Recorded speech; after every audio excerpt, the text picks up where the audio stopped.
I've been thinking about a number lately. Not a big number, not some complicated formula they teach in business school, just one number. And I've been thinking about why nobody ever told me what it really meant when I was young enough for it to matter most. I was 11 years old when I bought my first stock.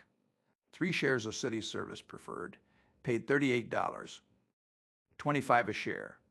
Borrowed some of it, saved the rest from my paper route. I remember standing at the broker's window, this little kid in Omaha, Nebraska, feeling like I just joined some secret club, like I finally understood something the adults around me hadn't figured out yet. The stock dropped almost immediately, down to $27. And I'll tell you something, those weeks felt like years. I watched that number every single day, the way you watch a sick dog, just hoping. And it climbed back up to $40. And I sold it, made a tiny profit. Felt pretty smart about myself. Then it went to $202. I've thought about that moment probably 10,000 times since then.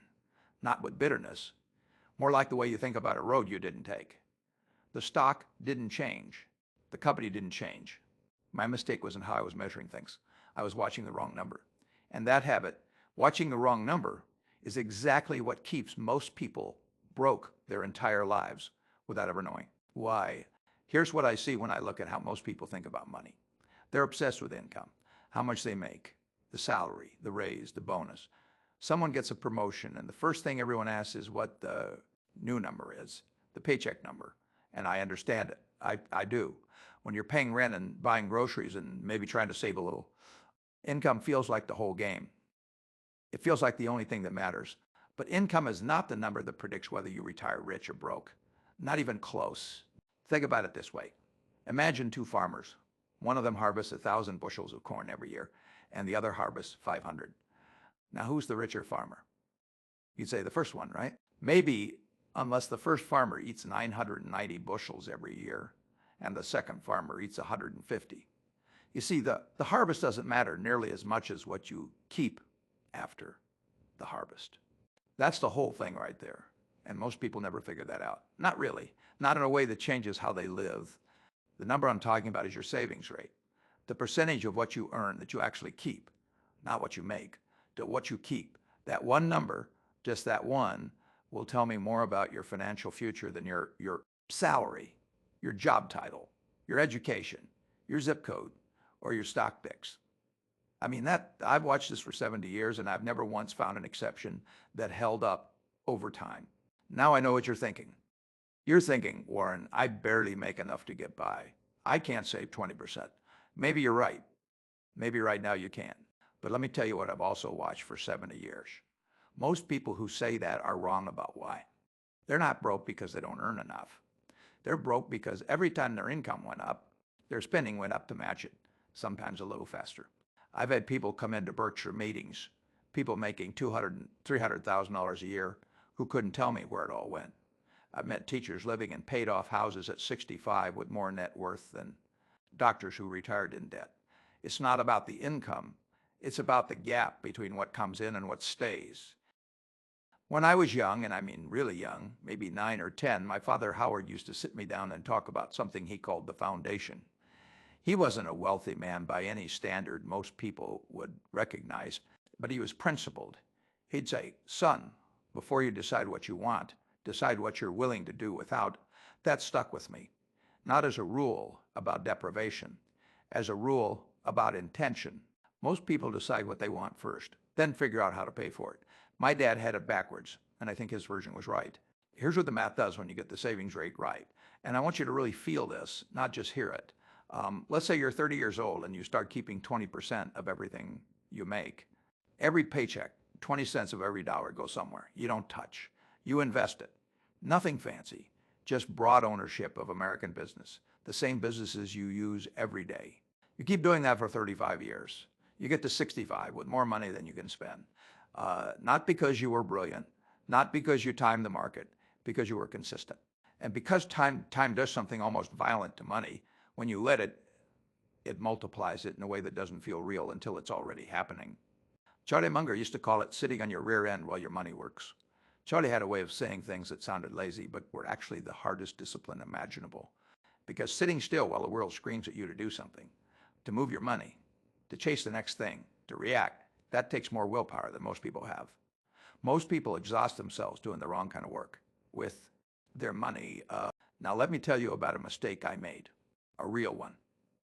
And I almost didn't want to bring this up, but I think it matters. There was a period in the early 1970s, around 1973, 1974, when the market dropped roughly 50%. Everything fell, good businesses, bad businesses, it didn't matter. The whole thing came down.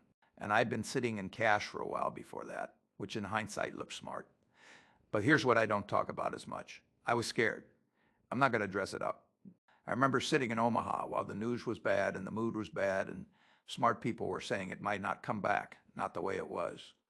And I hesitated. I didn't deploy capital as fast as I should have. I held back a little longer than made sense. I look back at that and I think about all the buying I could have done in late 1973 and early 1974 that I didn't do or didn't do enough of because fear slowed me down. Fear dressed up as caution. I was measuring risk the wrong way in those months, and I knew better. I'd read Graham. I understood intrinsic value. I understood that price and value are two different things. I knew it, and I still let fear eat into my returns for a year.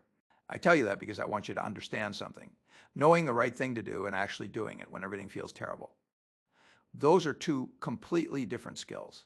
The knowledge is the easy part. The behavior is where people either make it or they don't. And your savings rate is a behavior. It's not a theory. It's not something you understand better by reading more about it. It's a habit you either build or you don't. Every month, every paycheck before the spending, not after. Let me talk to somebody specific for a minute. If you're around 45 or 50 years old and you're reading this or watching this and you're thinking, I should have started 20 years ago, I've missed it, it's too late.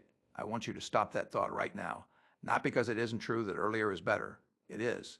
But that thought is a lie in the direction it's taking you. Because here's what's also true. If you're 47 years old and you start keeping 25% of what you make starting this month, and you keep doing it for 20 years, you will have more money at 67 than most people in this country retire with 20 years of consistent saving and reasonable investing. That's enough. I've watched it happen. It's not magic. It's just math and patience. The problem isn't your age.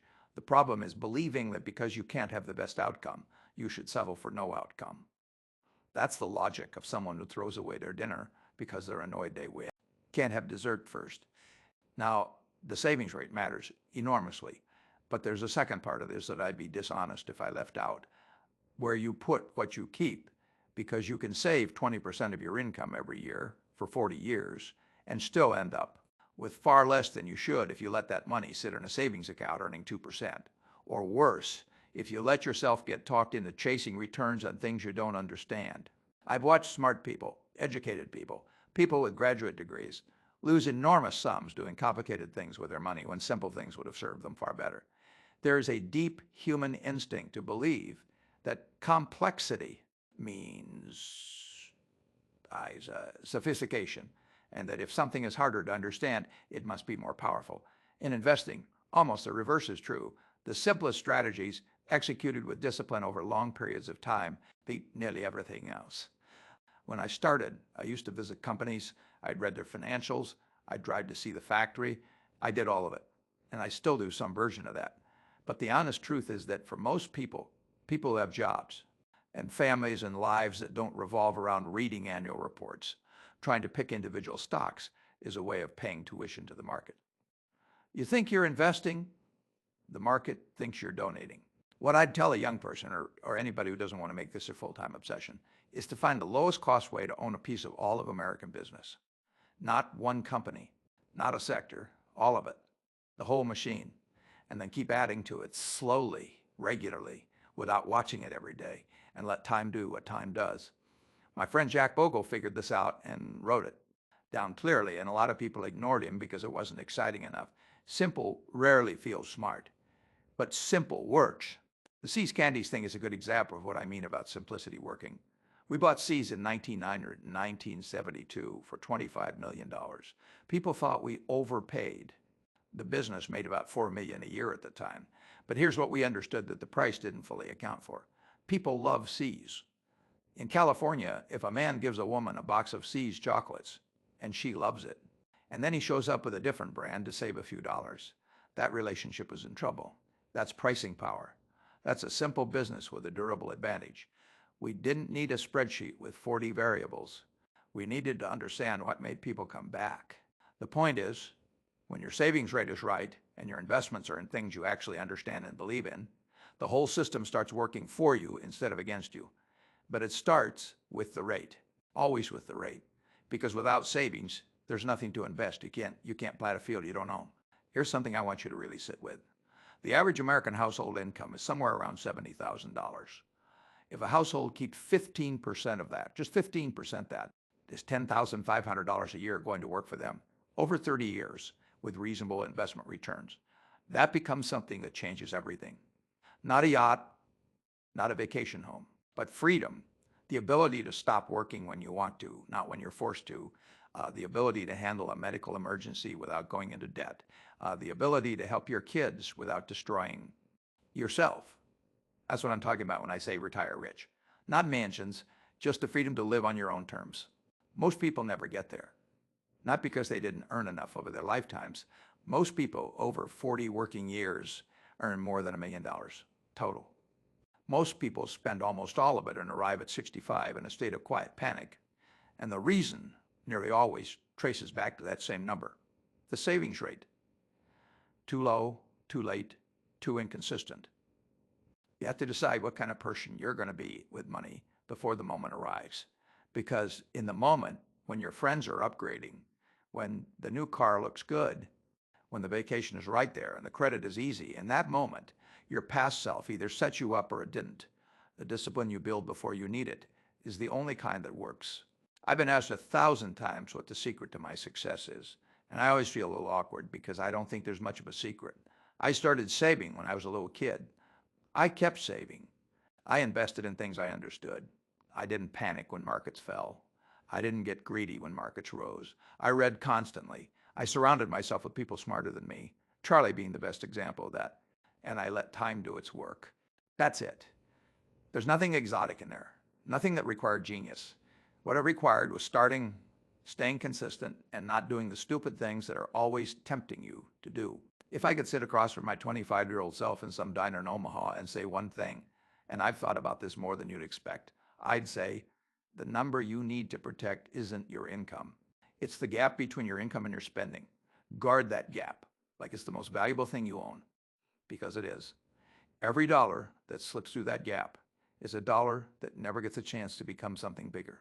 Some of those dollars, if you'd kept them, would have turned into $10 or 50 or 100. And over time, that's not a metaphor. That's literally what compound interest does. The money you don't spend today doesn't just sit there.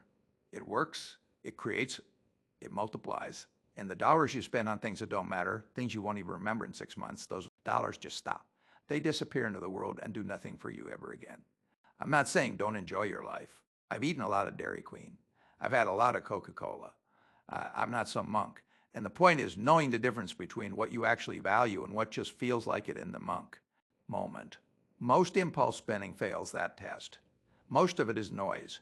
And the people who learn to hear the difference between noise and signal with their money, they're the ones who make it.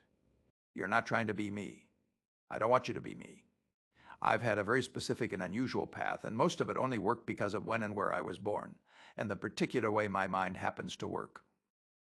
That's not yours to replicate, but this is yours. The decision to keep more than you spend, the decision to invest what you keep in things that grow, the decision to leave it alone long enough to actually grow. Nobody is born knowing how to do that. I learned it. You can learn it. It's not complicated, it's just hard. There's a woman I think about sometimes. I never knew her name. She was a school teacher in a small town. I heard this story secondhand years ago. Never made more than $40,000 a year in her life. When she died, she left a little over $1 million to her local library. She had saved and invested consistently for 40 years on a school teacher's salary. Nobody around her knew. She just kept doing it quietly, year after year. They were confused when the will was read. Where did it come from? It came from the same place it always comes from one number, kept high enough, long enough. That's the whole story. That's the number.